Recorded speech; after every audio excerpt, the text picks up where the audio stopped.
Shalom, and welcome to another edition of The Truth Shall Make You Free. I'm your host, Elder Nathaniel, and on my right, Deacon Asaph. Today's topic, we're going to deal with the beginning of time, the middle of time, and the end of time. But before we get to that topic, let's go to John chapter 8 and verse 32. John chapter 8, verse 32. And ye shall know the truth, and the truth shall make you free. So black man, black woman, Latin man, and Latin woman, if you want to be set free, you must acknowledge the truth that you are the Israelites, the descendants of Abraham, Isaac, and Jacob. Repent of your sins as Israelites and accept the one true King, one true Savior, Jesus the Christ. Okay? So with that, let's go to 2nd Esdras, chapter 14 in the Apocrypha. Now, we always discuss the Apocrypha. It was originally in the King James Version 1611 Bible. It was there. Do your research. Look it up. But the Protestant white Christians removed the Apocrypha from the King James Bible in the 1700s. So now, let's go to 2nd Esdras chapter 14. We're going to read verse 1 through 6. That's it. 2nd Esdras chapter 14, verse 1. And it came to pass upon the third day, I sat under an oak, and behold, there came a voice out of a bush over against me, and said, Esdras, Esdras. And I said, Here am I, Lord. And I stood upon my feet. Then said he unto me, In the bush I did manifestly reveal myself unto Moses. So now, the Lord is talking to the prophet Esdras. This is the same Ezra, E-Z-R-A, that you read about in the regular Bible. So, he manifestly revealed myself unto Moses. Revealed himself unto the prophet Moses. Listen good. Go ahead. And talked with him when my people served in Egypt. And I sent him and led my people out of Egypt and brought him up to the Mount of Sinai, where I held them by me a long season. How long was that long season? 40 days and 40 nights. No unlearned Christian. Moses was not 40 days and 40 nights getting just 10 commandments. He was up there getting the history from Genesis to the book of Deuteronomy. Those first 5 books, that's Moses was getting all the history given to him all over again. And he was writing, and he was writing, and he was writing. That's the long season of 40 days and 40 nights. Read on. And told him many wondrous things. Uh-oh, here we come. And showed him secrets of the time. Uh-oh, and showed Moses secrets of the times. Go ahead. And the end. And the end. Uh-oh, go ahead. And commanded him, saying, These words shalt thou declare, and these shalt thou hide. These words shalt thou declare, meaning make plain, like the laws of the Most High. Make it plain for people to understand. But these words shalt thou hide, like the parables in Deuteronomy 32, Numbers 24. Okay, these things are somewhat difficult for the unlearned person to read and understand. From there, let's go to the Wisdom of Solomon, chapter 7 and verse 13. So the Lord showed Moses the secrets of the times, okay? He showed him many wondrous things. Now, Wisdom of Solomon, chapter 7 and verse 18. Watch what our forefather Solomon says.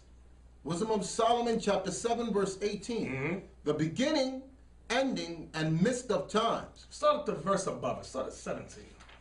Verse 17. For he hath given me certain knowledge. For the Lord gave Solomon certain knowledge. Of the things that are, namely, to know how the world was made. He gave Solomon the knowledge of certain things on how the world was made. Listen good.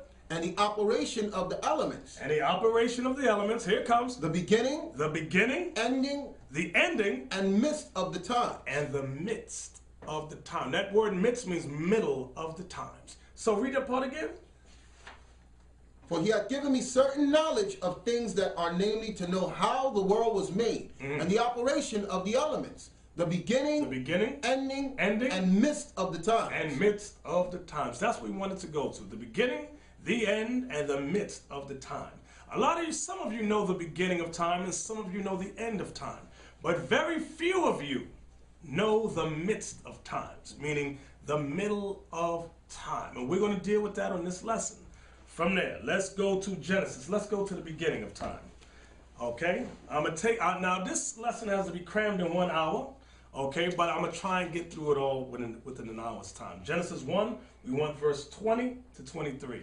Genesis chapter 1, verse 20. And God said, Let the waters bring forth abundantly the moving creature that had life, and fowl that may fly above the earth in the open firmament of heaven. So the fowl is the birds. Go ahead. And God created whales, And God created whales, and every living creature that moveth, which the waters brought forth abundantly, which the waters brought forth abundantly. So that's the fishes, the sea life. Go ahead. after their kind, After their kind. and every winged fowl after his kind. And every winged fowl after his kind. That's the birds. Come on. And God saw that it was good. Verse 22. And God blessed them, saying, Be fruitful and multiply, and fill the waters in the seas, and let the fowl multiply in the earth. And the evening and the morning were the fifth day. So the fifth day, what was made? You had birds created. You had fish, sea life, okay, created. That was the fifth day. What verse you read at? Verse 23. Go ahead. Verse 24 now. No. Oh, we went down to 23. Now, I'm going to show you that on that day, what day was that you just read? fifth day. That was the fifth day of creation. What else? I'm going to show you in the Apocrypha how the prophet Ezra, remember, the Lord showed him many wondrous things. Ezra expounded on the creation on the fifth day. Watch this. Let's go to 2nd Esdras, chapter 6. We want verse 47 to 52. I need y'all to pay close attention to this. Okay? 2nd Ezra chapter 6, verse 47. Upon the fifth day. What day? Upon the fifth day. So we're still dealing with the fifth day that Moses spoke of in Genesis 1, verse 20 to 23. Go ahead. Upon the fifth day thou settest unto the seventh part, where the waters were gathered, that it should bring forth living creatures, So now he's talking about the waters. Go ahead. fowls and fishes. So what came forth? Fowls, meaning birds, and fishes. Come on. And so it came to pass. For the dumb water and without life brought forth living things at the commandment of God. Now it says dumb water because the water of its own, of itself, has no intelligence, no life.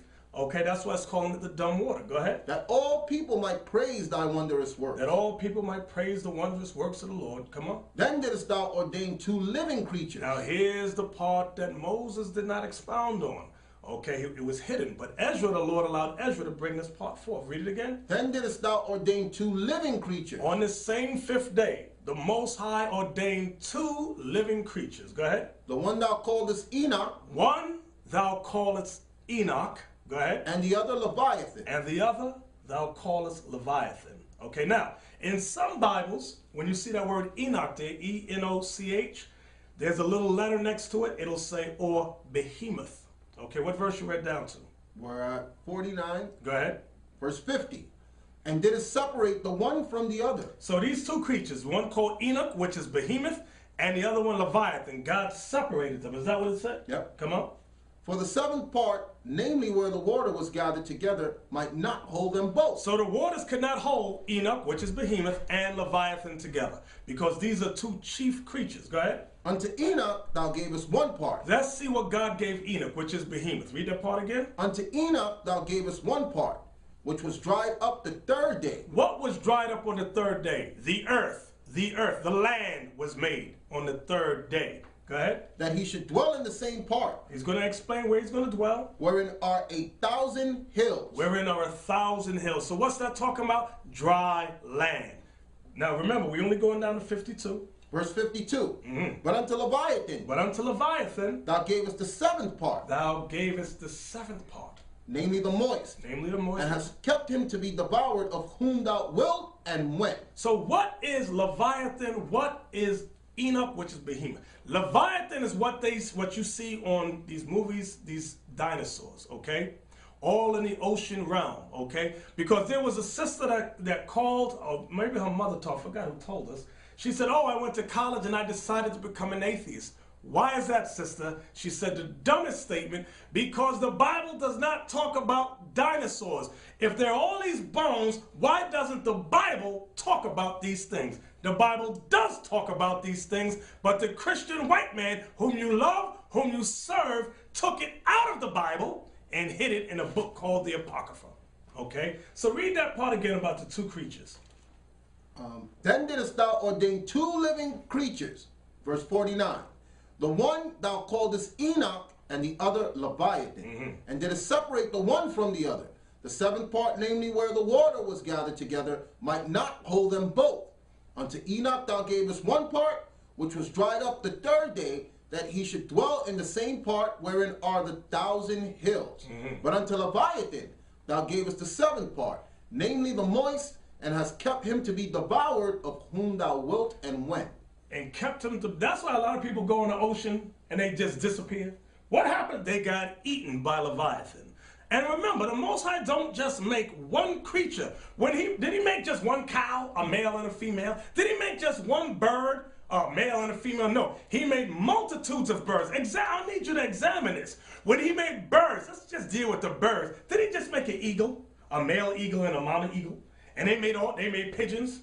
Out of those two birds, did he make pigeons and all? No, he made multitudes of variations of those birds. When he made the fish, he didn't just make a goldfish. You got the boy goldfish. You got the girl. One species. He made multitudes of species of fish, multitudes of species of birds. Now we're dealing with Leviathan and Enoch, which is Behemoth. He made multitudes of species. Now, just like man and woman. But that's for another lesson.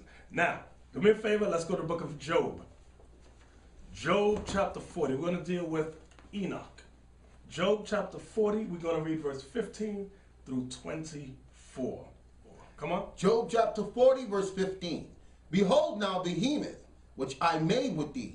He eateth grass as an ox. So Behemoth, this Behemoth is the Enoch that you read in the book of Esdras.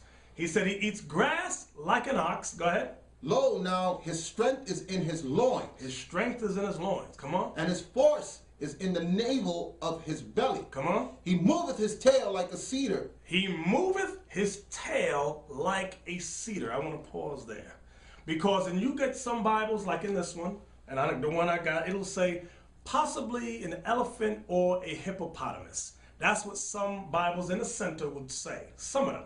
But I want you to read that verse. What verse is that? Verse 17. Listen good. He moveth his tail like a cedar. Anybody ever see a cedar tree, C-E-D-A-R tree? It's one of the largest trees. So the Bible is saying that Behemoth has a tail that's huge. He moves it like a tree. When it moves, it can knock everything down, okay? A cedar tree isn't this wide. A cedar tree, you can't put your arm around a cedar tree. Understand that. So is this a hippopotamus? No, because a hippo, watch this. Here's a hippopotamus tail. It'll look something like this. Here's an elephant tail. It'll look something like this. So that's not what the Bible's talking about. Understand that. Let's read that part again. Verse 17. He moveth his tail like a cedar. So Behemoth moveth his tail like a cedar. Come on. The sinews of his stones are wrapped together. The sinews, meaning the muscles of his stones, meaning his balls, is wrapped together like what? As he moveth his tail like a cedar. Come on. The sinews of his stones are wrapped together. Come on. His bones are as strong pieces of brass. And it says his bones are as strong pieces of brass. Meaning this creature here is a powerful beast. Go ahead. He is the chief of the ways of God. This is what I wanted to get to also. He is the chief of the ways of God. Now I need y'all to bear with me a second. I'm going back to Ezra. I ain't got my glasses. You get it.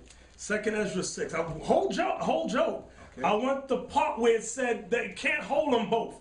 2nd Ezra 6 around 52 or something. 2nd Ezra chapter 6 verse 50. Okay. And did it separate the one from the other, for the seventh part, namely wherein the waters were gathered together, might not hold them both. So the waters couldn't hold these two creatures together. Why? Let's go back to Job now. That verse you just read in Job 40, what verse was that? About the chief? Job chapter 40 verse 19. Listen. He is the chief of the ways of God. So Behemoth, which is Enoch, is the chief of the ways of God, meaning this is a powerful beast. Okay? That's why God said in Esdras, the waters couldn't hold Leviathan and Enoch together. Those two creatures are powerful. They can't be together. They can't dwell together. One has to stay in the water, the other has to dwell on land. Come on. He is the chief of the ways of God. He that made him can make his sword to approach unto him. So he that made him, only God can approach Behemoth, okay? So this ain't no regular beast you're gonna tame and go, oh, Mr. Elephant, and put him in a circus. You ain't riding on his back, okay? He ain't eating out of your hand. Come on. White people always trying to tame something. Right. Come on. And they get trampled on TV. Surely the mountains bring him forth food. Surely the mountains bring him forth food. Come where on. all the beasts of the field play. Watch this. He lieth under the shady trees, in the covert of the reed and fens. Listen good. The shady trees cover him with their shadow. The willows of the brook compass him about. Behold, he drinketh up a river, and hasteth not. He drinketh up a river. He drinketh up a river and hasteth not, meaning he ain't in a rush when he drink. When he bring his head down to drink, it says he takes his time when he drink water. He don't rush. Go ahead. He trusted that he can draw up Jordan into his mouth. This creature's so bad, so powerful, so big, so large. It said what? He taketh up Jordan into his mouth. He trusteth that he could drink up the whole Jordan River by himself. So this ain't an elephant. This ain't a hippopotamus. Go ahead.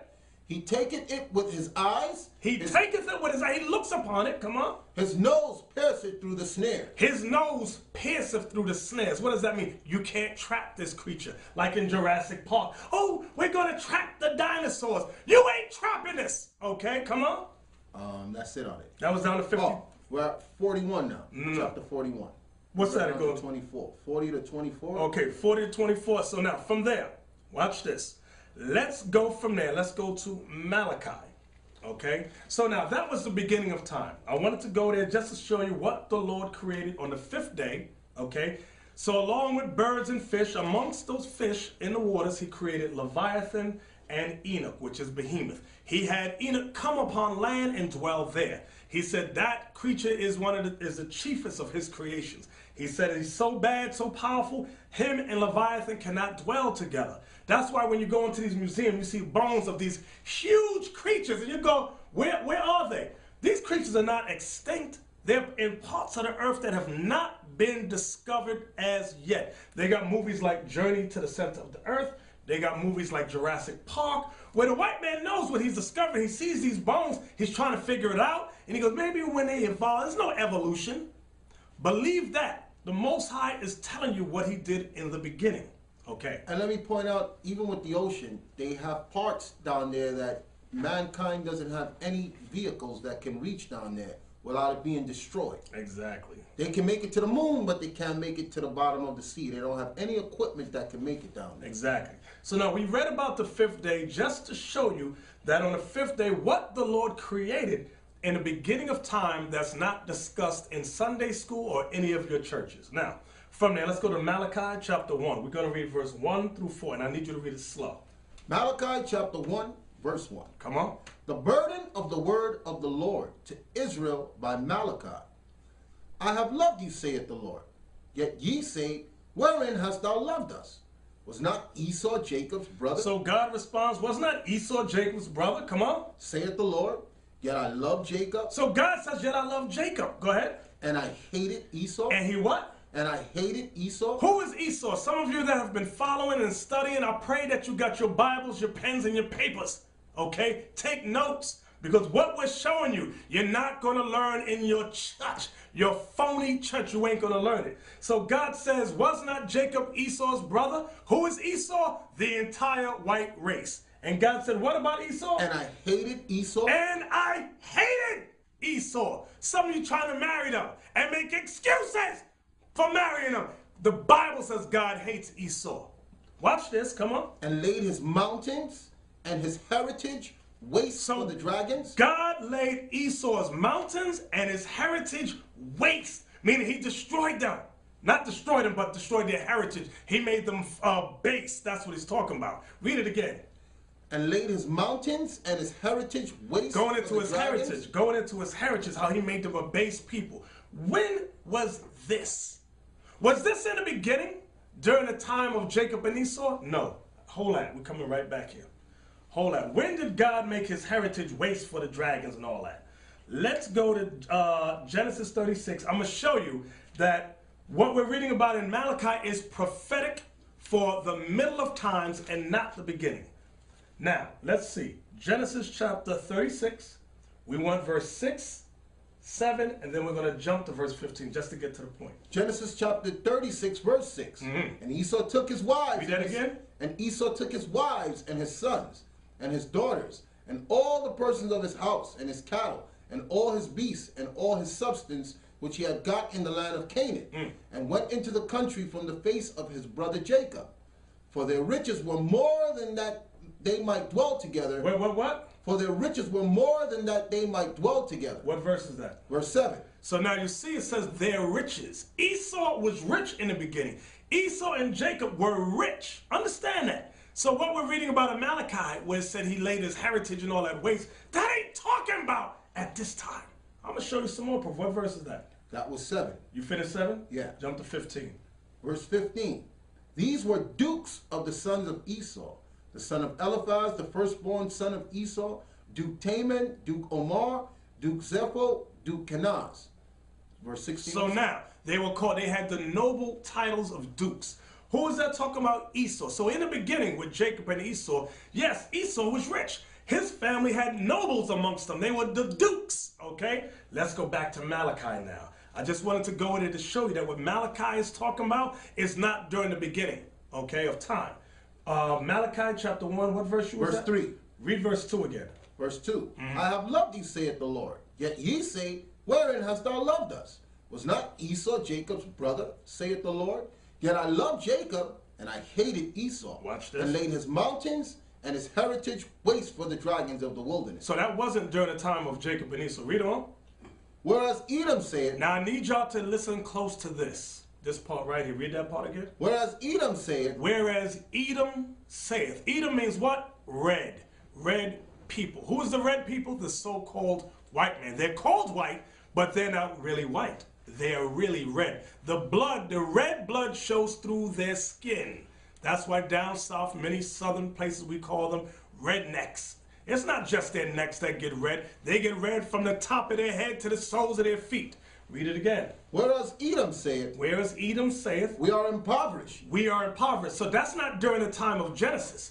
Because in Genesis, what did it say? They were what? That they were dukes, and they were so rich that they couldn't even dwell together, Right. Jacob and Esau. So this ain't talking about in the book of Genesis. What is Malachi talking about? Malachi is talking about the middle of time, the Middle Ages. Read it again. Whereas Edom saith, we are impoverished, but we will return and build the desolate places. Thus saith the Lord of hosts. Stop. We are impoverished, but we will what? Return and build the desolate places. Read it again. We are impoverished, but we will return and build the desolate places. We are impoverished. I want to deal with that right there. Now remember, when we get back to this, we're going to start off there. Edom says we are impoverished, meaning they're low. Their heritage was low. They were poor, dirt, bums, nasty. When was this talking about? The middle of time, the middle of ages. I'm going to show you more proof. Go to the book of Job. Job chapter 30. We're going to read verse 1 through 10. Listen good, because a lot of you sit home and you wondered about the dinosaurs. We just proved to you that the dinosaurs are mentioned in the Bible. Then some of you go, what about the cavemen? Oh, you want to know about the cavemen? We're going to show you about the cavemen. God is going to reveal to you who the true cavemen are. Job chapter 30, verse 1. We're going to read 1 through 10. Job chapter 30, verse 1. Come on. But now they that are younger than I have me in derision. Now they that are younger than I have me in derision. Job is speaking metaphorically, okay? Who is younger than I, okay? Is talking about the so-called white man, the nation of Edom. And as we read down, it's going to become crystal clear to you. Go ahead. But now they that are younger than I, Because we're the heirs. We're the top nation on the earth, okay? Although it don't look like it, God said the Israelites, the sons and daughters of Abraham, Isaac, and Jacob, okay? The children of the Hebrews, that's us. We're the chosen. We're the elect. Read it again. but now they that are younger than I, Meaning they ain't as great as we are. have me in derision. Have me in derision. Go ahead. Whose fathers I would have disdained to have set with the dogs of my flock. Our forefather Job said, I wouldn't have let that race, that group of people, set with the dogs of my flock. Come on. Yea, whereto might the strength of their hands profit me, How could the strength of their hands profit me? Come on. in whom old age was perished. In whom old age was perished. Come on. For want and famine they were solitary. For want, I want you to listen good to that part here. For want, meaning lack, and famine, they were solitary, meaning isolated, okay? What is that linking with? Remember we read in Malachi where Edom, thus saith Edom, we are impoverished. Read that verse again. For want and famine they were They solitary, were solitary, come on. fleeing into the wilderness Fleeing into the wilderness in former time. in former times. What times is he talking about? The Middle Ages, not the beginning with Genesis, because in Genesis, Edom was rich. This is talking about the middle of time, what y'all call the Middle Ages in your school systems. Come on. Fleeing into the wilderness in former time, desolate and waste. Desolate and waste. Who cut up mallows by the bushes. Who cut up mallows by the bushes. And juniper root for their meat. And juniper root for their meat. This is talking about Esau when he dwelt in the caves. Come on, it's going to say that. They were driven forth from among men. Read that again. They were driven forth from among men. They was driven forth from among men. The white man was driven forth from among men. What time period is this? The Middle Ages, okay? That's when they were the cavemen, okay? They were the Neanderthals. They were the Cro-Magnon man. Watch, come on. They were driven forth from among men. Come on. They cried after them as after a thief. We chased after them like they stole something. We chased after them like they stole something. Okay, read it again. They were driven forth from among men. They cried after them as after a thief. Come on. To dwell in the cliffs of the valleys and caves of the earth. Wait. In case you didn't know that this is talking about the white man, Edom. Hold on. Go to Obadiah. Let's get that quick. I'm giving you precept upon precept, line upon line, here a little and there a little. It talked about this group of people which chased up into the caves of the rocks. Who is this talking about? Let's go to the book of Obadiah, where Obadiah prophesied about the Edomites, about the descendants of Esau. Obadiah verse 1. Obadiah chapter 1. Obadiah verse 1. The vision of Obadiah, thus saith the Lord God concerning Edom. We have heard a rumor from the Lord. An ambassador is sent among the heathen. Arise ye, and let us rise up against her in battle. Come on. Behold, I have made thee small among the heathen. So Edom is made small amongst the nations. Come on. Thou art greatly despised. And the white race is greatly despised. Many nations, they call him the great Satan. Go ahead. The pride of thine heart hath deceived thee. But Esau has a lot of pride. Go ahead. Thou that dwellest in the clefts of the rock. Thou that dwellest in the clefts of the rock. Thou that dwellest in the clefts of the rock. Thou that dwellest in the clefts of the rock. We're going to read on. Whose habitation is high. That's why they like skyscrapers. Come on. That saith in his heart, who shall bring me down to the ground? Why would they be able to say that? Because now Esau has missile capabilities. They have nuclear armaments. They have a Star Wars system. Okay, read. Wilt thou exalt thyself as the eagle? I'm only reading down to prove to you that this is talking about the white man. Though thou exalt thyself as the eagle, what is the symbol of America? The eagle. What is the symbol of the white man when he was set up as the Greeks? The eagle. When he was Rome? The eagle. When he was Spain? The eagle. Come on. Though thou exalt thyself as an eagle, and though thou set thy nest amongst the stars. Though thou set thy nest among the stars. Who's doing space travel? Whose symbol is the eagle? The white man under the United States of America. Was that it? Thence will I bring thee down, saith the Lord. Go back to the cave. Stay right there. The pride of thine heart hath deceived thee, thou that dwellest in the clefts of the rock. Stop. When you read in Genesis, where did Esau originally dwell? In Mount Seir, okay? Which was a range of rocks that was shaped like hair, because that's what the word seer means. It means hair. But during the Middle Ages, I'm going to say it again. During the Middle Ages, where did they dwell? They dwelt in the clefts of the rocks in Georgia, Russia. Why are they called Caucasian? Where does the word Caucasian derive from?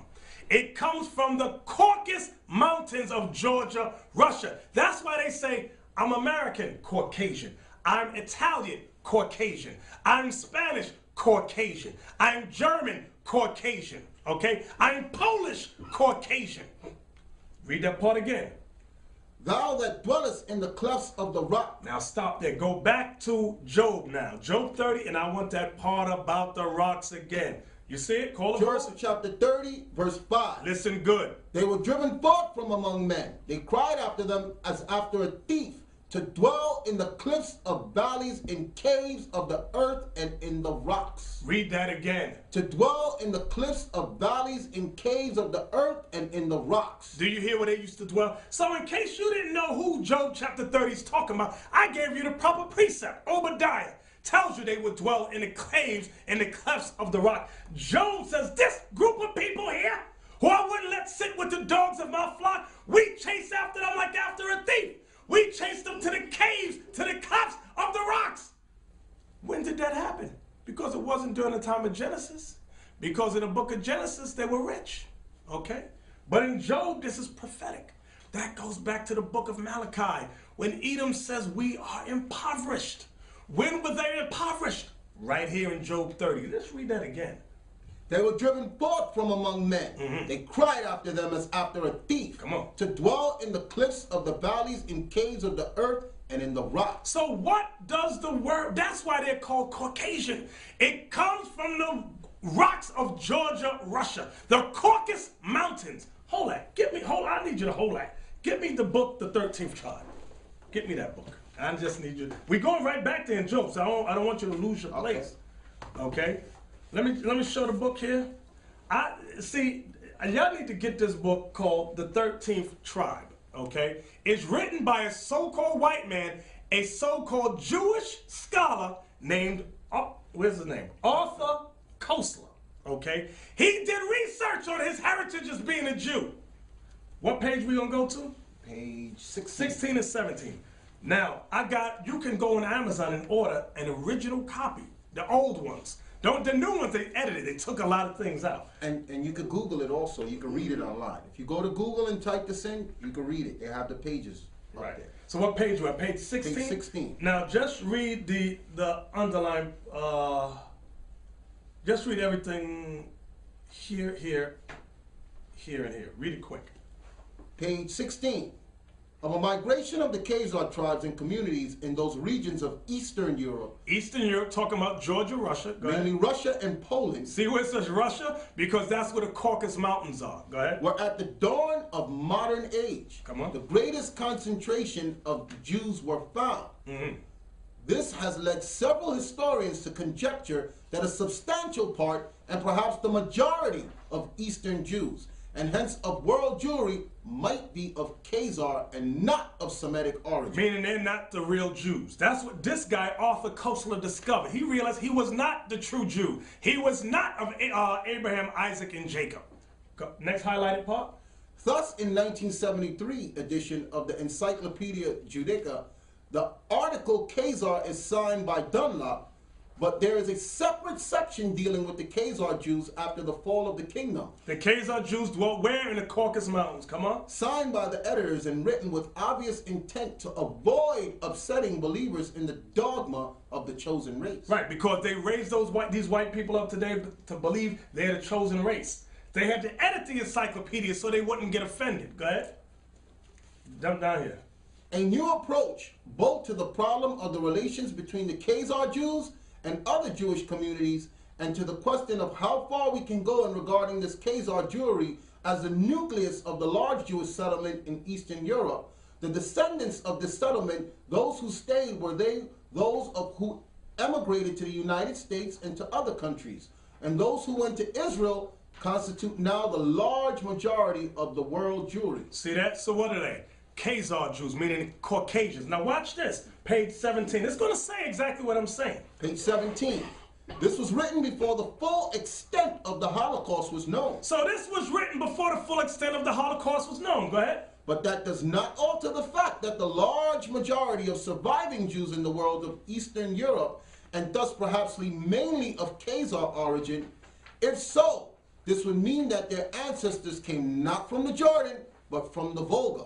Not from... Wait, where's the Volga? The Volga is a river that's in the Georgia, Russia. He says they didn't come from the Jordan, but from the Volga over there. Go ahead. If so, this would mean that their ancestors came not from the Jordan, but from the Volga, and not from Canaan. Not from Canaan, the true land of Israel. But from the Caucasus. But from the Caucasus. What's that talking about? The Caucasus Mountains of Georgia, Russia. Who wrote this? A so-called white man, Arthur Koestler.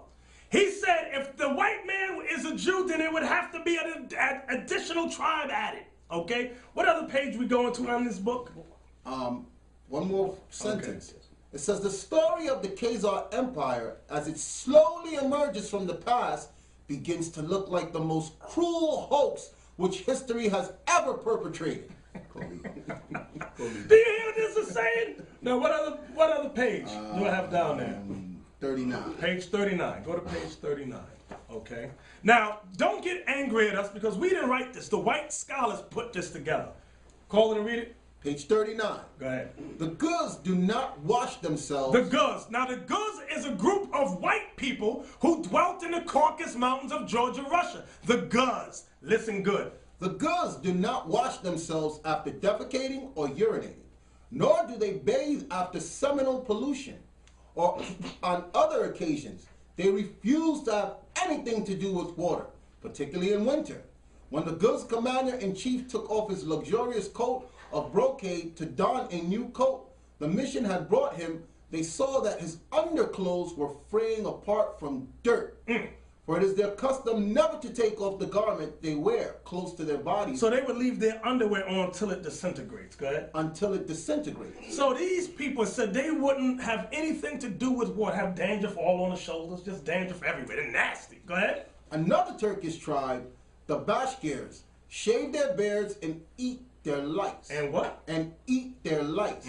They search the folds of their undergarments and crack the lice with their teeth. They search the folds of their undergarments, their drawers, and crack the lice with their teeth. Go ahead. When Ibn Fadlan watched a Bakshire do this, the latter remarked to him, "They're delicious." That guy said it's delicious. Now, let's go right back to the Bible.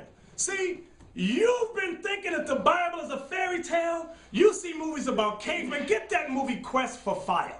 The only lie in that movie is they got the ignorant black woman running around with ooh, ooh, ooh, ooh, ooh, but they're giving you their history during the Middle Ages. They wasn't cavemen in the beginning.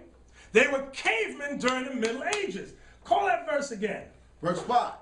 They were driven, Job chapter 30, verse 5. They were driven forth from among men. They cried after them as after a thief, to dwell in the cliffs of the valleys and caves of the earth and in the rocks.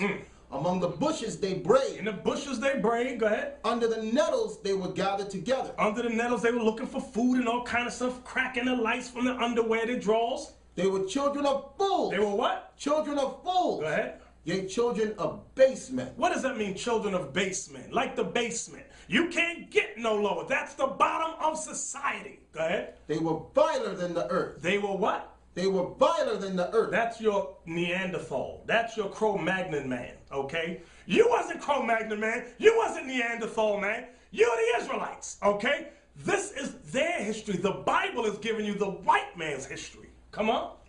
And now am I their song. Yea, I am their byword. See what Job is saying? Now am I their song. Now I am their byword. So what is he prophetically saying? That in history, once the Israelites went into captivity under who? Edom, we will become a byword. Hold that. Get that in Deuteronomy 28 and verse 37, I believe it is. Come on. Deuteronomy chapter 28. Verse 37. Verse 37. And thou shalt become an astonishment. This is when the Israelites would go into slavery, especially under the white man. Go ahead. And thou shalt become an astonishment, a proverb, and a byword among all nations whither the Lord shall lead thee. Let's go back to Job now. What he says in the spirit. Job chapter 30, verse 9. And now am I their song. Yea, I am their byword. You see that? You see the correlation? You see the precepts? Okay? Because this whole thing in Job, although Job was real, his whole life was a metaphor for the whole nation of Israel. Read. They abhor me. They abhor me, meaning hate me. They abhor me. They flee far from me. Now, when was this? See, it starts off saying that they were violent in the earth, right? It said Job would not have let the dogs sit with them. But something happened in history. That the people that's the vilest, the people that was on the bottom, became on top. Job says, now I'm their song. Now I'm their byword. It said they abhor me. They hate me. What is the change? What happened historically? Well, did you finish down to 10? They flee far from me. Now these vile people, they run from us now. And spare not to spit in my face. And spare not to spit in my face. So what happened? Let's go back to Malachi. Malachi chapter 1. Again, whereas Edom says, call a chapter and verse. Malachi chapter 1, verse 4. Listen good. Whereas Edom saith, we are impoverished. Now, when were they impoverished? During the Middle Ages. I gave you biblical proof during the Middle Ages what it means when it says they were impoverished. We went to Job chapter 30, where God, through the prophet Job, spoke about their history. We went to more proof. We went to the 13th tribe, where Arthur Koestler, a so-called white scholar, explained his ancestry, his history during the Middle Ages in the Caucasus Mountains. They were viler than the earth. They ate lice. They would wear underwear till it disintegrated off their bodies. Read it again. Whereas Edom saith, we are impoverished, but we will return and build the desolate places. But we will return and build the desolate places. But we will return and build the desolate places. Return. When did they return? What does the word Renaissance mean, brothers and sisters? Look it up. Renaissance means rebirth. Rebirth of what? Because you learn about it in your school system. Oh, this is the Renaissance era. Huh? Rebirth of what? Rebirth of the white man in power and authority in the earth. That's what it means when it says, we will return. So when were they impoverished? During the Middle Ages. I'm going to give you another term for the Middle Ages. It's called the Dark Ages. Why was it called the Dark Ages? Because dark-skinned people ruled. What people? The Israelites ruled. And I'm going to show you more proof on that. Hold on. Bear with me a second. Bear with me. Get me that. Get me from Superman to man. I mean, that right there. Nature knows no color line. Get the page in the book. Nature knows no color line. Yeah, let me show the cover of the book. This is by J.A. Rogers, okay, who was a black scholar during the early 1900s, okay? So you know what pages we're going to go to? Page 76 first. Okay, let's go to page 76 first. I'm going to show you that during the Middle Ages, okay, when we drove the white man up to the Caucasus Mountains, okay, we ran after them as after a thief. We chased them like they stole something, okay? They were viler than the earth. So during the Middle Ages, it was also called the Dark Ages. So we're on page 76. Show what J.A. Rogers discovered when he went out through Europe, okay? When J.A. Rogers went through Europe, he discovered black men on coats of arms, black men and women. Up here, who is this? Henry VIII. It tells you down here at the bottom, okay? You got Sir Chancellor More. You got Queen Elizabeth. Notice all these black men and black women on these coats of arms. Okay? So now, let's get another page.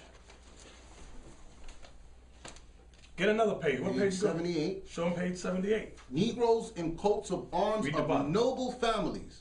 English Morrison means son of the Moors. The word Moor means black. Okay? Can you see that?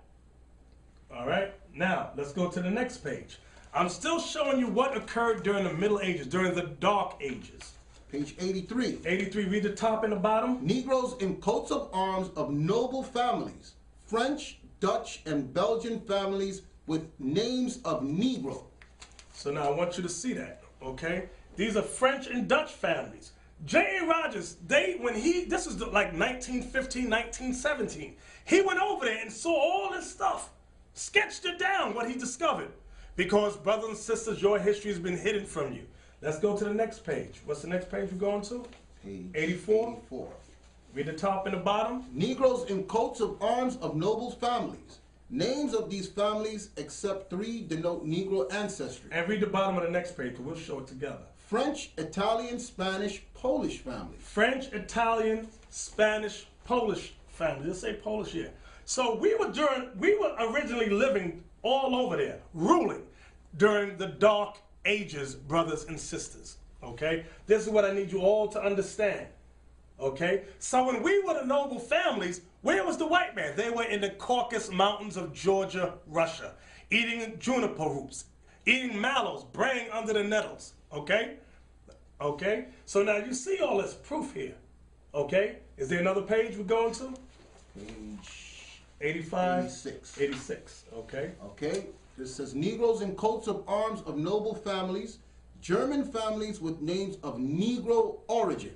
German families with names of Negro origins. You see this? You see what they discovered? What J.A. Rogers, a black historian, discovered? Okay? You're not going to learn this in school, brothers and sisters. You're not going to learn this in Sunday school either, or your churches. Okay? So now, from there, let's go to this book. I'm going to show you.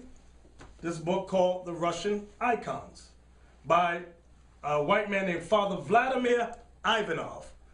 Here's an icon of St. George, the Dragon Slayer. What color is St. George? He's a black man riding a horse, okay? Now, you might ask yourself, how come they're portrayed Caucasian in schools? I'm going to go to the back of the book, with actual photographs. These Greek Orthodox bastards are hired by the Catholic Church, the Roman Catholic Church, to whitewash all the black art. You see what he's doing here with the paintbrush? Here's a black image of Christ back here. Here's another black image, black. But here in the foreground, he's Caucasian, okay? Up here is a picture of Mary and Christ, black, okay? Here on the side, you have black Christ, black Mary. Then you got Caesar Borgia right there, okay? They're hired to destroy the black art. Let's show you some more of during the Dark Ages. Here's a book called The Vorone, okay? In Romania, right? Hold that side right there. Here's a picture of one of the churches in Romania. If you look closely, you see images of black people as kings and priests all on the church painting, okay? Now I'm going to show you a painting of the judgment. Hold that side. Here's a picture of the hand of God. What color is the hand of God? Black. Then look right here. You got this pale man here. Judgment. This is the white man getting judged by God. What color is the angel here? Black. Okay? Here's King David when he was old, playing on a lyre. Okay? Black. Okay? Here's the prophets and the apostles. What color are they? Black. So-called black. Different shades of brown. When was this painted? During the Dark Ages, when dark-skinned Israelites were ruling throughout all of Europe. Okay? Where was the white man? In caves. Okay? Was that it? So now, going back to Malachi now. Back to the book of Malachi chapter 1 and verse 4 again. Malachi chapter 1 verse 4. Whereas Edom saith, we are impoverished. We are impoverished. When was Edom impoverished? During the Middle Ages, okay? When we chased them like they stole something. We chased them to the caves of the rocks of Georgia, Russia, okay? That's when they became the Neanderthals. That's when they became Cro-Magnon man. And a lot of you unlearned black men, black women talking about they're hunks. They're the hunks of the earth. You don't give a white man a Gillette razor, you can only imagine how they look. They're women too. They get all the hair on the forehead and the sides of the face. You ever see them with the little hair things? Crazy. And y'all in love with them. Read that again. Whereas Edom said, we are impoverished, but we will return and build the desolate places. When did they return and build the desolate places? During the Renaissance. The word Renaissance means rebirth. Rebirth of what? Rebirth of Edom in rulership in the earth. Was that it? Thus saith the Lord of hosts, they shall build, but I will throw down. See what the prophecy says? God says, you shall build. And they've built from the Renaissance era all the way up to right now, today. But God says what? They shall build, but I will throw down. God's going to throw down. And they shall call them the border of wickedness. What will we call Esau, the white man? And they shall call them the border of wickedness. The border of wickedness. And the people against whom the Lord hath indignation forever. And the people against whom the Lord has indignation, meaning righteous hatred forever. That's what the Bible says. You ain't learned this in Sunday school. You ain't learned this in church, okay? From there, so what happened? How'd they get so much power? Give me that in Luke. Luke 4. When Satan took Christ on the mountain, okay? Wait. I'm sorry. Yeah. Get that. Go ahead. Luke chapter 4, verse 6. And the devil said unto him, all this power will I give thee, and the glory of them, for that is delivered unto me, and to whomsoever I will give it. If thou therefore will worship me, all shall be thine. See what Satan said to Christ? If you worship me, all shall be thine. Didn't it say he showed them all the kingdoms of the earth? Let's go up a little bit more. Go ahead. Okay? And the devil taking him up, this is the 5th verse, into the high mountain, showed unto him all the kingdoms of the world in a moment of time. And the devil said unto him, all this power will I give thee, and the glory of them, for that is delivered unto me, and to whomsoever I will give it. If thou therefore will worship me, all shall be thine. So Satan showed Christ all the kingdoms of the world in a moment of time. He said, all shall be yours if you worship me. I just wanted to show you that, to show you how Satan operates. Get Revelation now. 13, verse 1 and 2. Revelation chapter 13, verse 1. Listen good. And I stood upon the sound of the sea. Now my question to you is, how did the white man return during the Renaissance and conquer everybody? Here's the answer. And I stood upon the sound of the sea, and saw a beast rise up out of the sea, having 7 heads and 10 horns. Who is this beast with 7 heads and 10 horns? Get to chapter 12 and the description of the beast. Chapter 12, verse 3. And there appeared another wonder in heaven, and behold, a great red dragon. A great red dragon.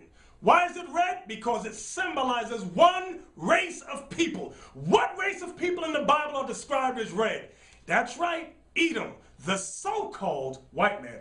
Back to chapter 13, where you was at. 13, verse 1. Come on. And I stood upon the sound of the sea, and saw a beast rise up out of the sea, having 7 heads and 10 horns. The 7 heads meaning there's 7 major empires. Go ahead. And the 10 horns means the European Union. Go ahead. And upon his horns 10 crowns. Come on. And upon his heads the name of blasphemy. Come on. And the beast which I saw was like unto a leopard, and his feet was like unto a bear. Go ahead. And his mouth as the mouth of a lion. Meaning he spoke great blasphemies. Come on. And the dragon gave him his power. That's the part I wanted right there. See, I'm rushing through it because I'm short for time, but the part for this red dragon with 7 heads and 10 horns, who gave him that power? And the dragon gave him his power. Meaning Satan gave them that power. Remember, that's where we went to Luke. What did Satan say to Christ? It said he showed him all the kingdoms of the world in a moment of time. And he said to Christ, if you bow down and worship me, all this shall be yours. For it is given unto me to deliver to whomsoever I will. So now in Revelation, it tells you about the last empire on earth with 7 great heads and 10 horns. It said the dragon gave them their power. That's how they got nuclear armaments. That's how they got the Star Wars program. That's how come they're ruling the planet Earth. Okay? From there, Job chapter 9. You got One something? more part. Go ahead. And the dragon I don't gave know where him you're his at. power. This is still Revelation 13, verse 2. Okay. And the dragon gave him his power and his seat Oh, that part. And his seat and great authority. and great authority. That's why I'm surprised I forgot that. That's very important. The dragon gave them their power, their seat, and great authority. So you might have asked, how could the white man come out of the caves of Georgia, Russia? They were the Cro-Magnon mans. They were the Neanderthals. And they conquered and ruled everybody. Satan. Can you say Satan? They bowed down and worshiped the devil. And the dragon gave them their power. Job chapter 9 and verse 24. I need that book to point the fingers. Okay? Job 9, verse 24. Listen good. The earth is given into the hand of the wicked. See that? The earth is given into the hand of the wicked. What did Malachi chapter 1 verse 4 say about Edom? They shall call them the border of wickedness. Read it again. The earth is given into the hand of the wicked. The earth is given into the hand of the wicked. Come on. He covereth the faces of the judges thereof. He covereth the faces of the judges thereof. Who are the judges? The judges are the Israelites, the 12 tribes of Israel. How does the wicked cover our faces? They went throughout all Europe. They're going throughout the world and painting our images as white. I'm going to show you another example. Here's a book called Spain, A History in Art. Okay? Hold this. Now right here, you might just see 2 white women, right? Is that what you see? But let's look at their fingers. What do you notice about their fingers? What, did they dip them in chocolate? No. These what you think are white women were really at one time black women, okay? Look at the stains on their neck, okay? See the brown color on their neck coming through the paint? These were black women that they covered their faces to make them look and appear like Caucasians, okay? That's how they cover the faces of the judges. Understand that. Okay, what does this say? Early Spanish Christians assisted by angels. Let's look at the angels here. Okay, all that. Look at their hands. Because you might go, oh, these white people. Look at their hands, their fingertips. Look. These are black people. All right? Look at the color. These were at one time black men, but they've been touched, dabbled with. Whitewashed. Right. Look at the hair. Look at the kinky hair on them. Okay? Do y'all see this? All these books are in your libraries. Okay? Like I said, They haven't removed them. Right. It's hard to get them now. Okay? So, brothers, sisters, we pray. Now, I wasn't able to get to the end. Okay? But, brothers, sisters, you just stay tuned. Okay? Give me 2nd Ezra 6 and 9 in Apocrypha. 2nd Ezra 6 verse 9. Because the disciples asked Christ, when is the end of the world going to come? 2nd Ezra chapter 6 verse 9. For Esau is the end of the world. Esau is the end of the world. And Jacob is the beginning of it that follows. And Jacob is the beginning of it that follows. Now from there, go to 1 Maccabees chapter 3, I think it's verse 48. Yeah. Okay. I think it's 1 Maccabees chapter 3 and verse 48. 1 Maccabees 3 verse 48. And laid open the book of the law. The book of the law is the Bible. Wherein the heathen had sought to paint the likeness of their images. Wherein the heathen, meaning the white man, because that's who the heathen is here, they were the Greeks, had sought to what? To paint the likeness of their images. The white man painted their images throughout our records, throughout our holy Bible. And not only in this book, they painted throughout our temples, our synagogues that we had set up. They did, there's much evil that they have done when they made us a base people. That's why Job said, now I'm their song. Now they spitting in my face, okay? Now they calling us niggas and jigaboos and coons and all that. But meanwhile, we're the noble families of the earth, okay? We're God's chosen people. Deuteronomy 7, verse 6 and 7.